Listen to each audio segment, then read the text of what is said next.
15%, you know? Yeah. So a lot of this adjustment in this space, and any entrepreneur knows this too, they like go out there and do these things. Or when Rachel is asking for money for table tennis dreams. Although that you just have to accept like a high apathy or rejection rate is completely baked into the nature of the activity you're doing.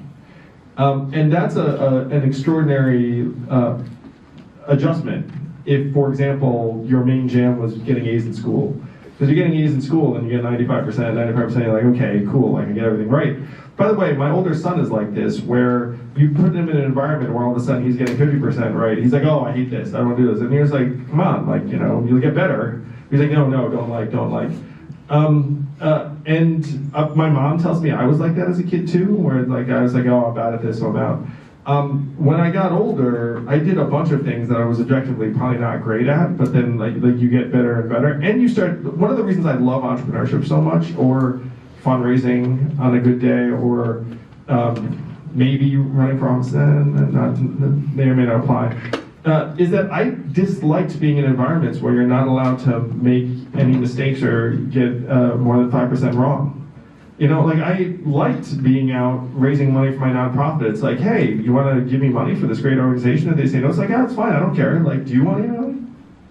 Yeah, I don't care. Do you want to give me money? Fine. It's like, and you find somebody like, oh, you want to give me money, and so now I'm your best friend, and like we go out here. And then we go to these 3 people that said no to me before and be like, hey, check out this awesome stuff we're doing. Now do you want to give me money? You know, like I enjoyed that work environment more than the like must be perfect. And the must be perfect environment, by the way, was exactly the environment I left when I was a corporate attorney. Because you know what percentage of mistakes corporate attorneys are allowed to make? 0. Literally 0 mistakes. Your entire value proposition is like, we're not going to make any mistakes. You know, like that's like, you give us a document, we're going to like get rid of all mistakes.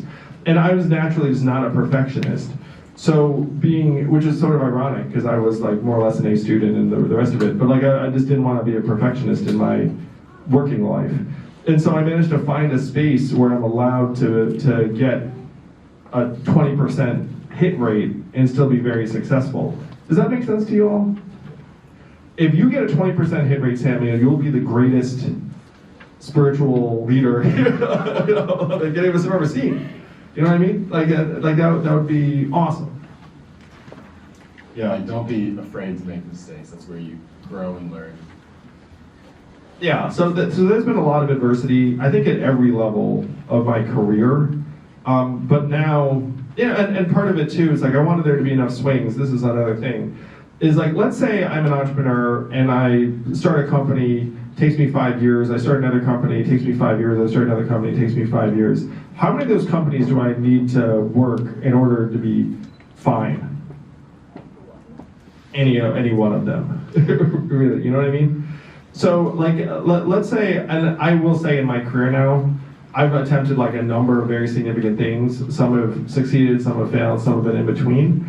But I've had enough successes now where the successes like outweigh everything else, more or less. Because for most people in their career, they might not have any, frankly, like any one thing they can point to that's as successful as like that thing that I did in some cases, a number of years ago. That like so that's part of it too, is that like you can accept a lower success rate if the swings you're taking are big enough.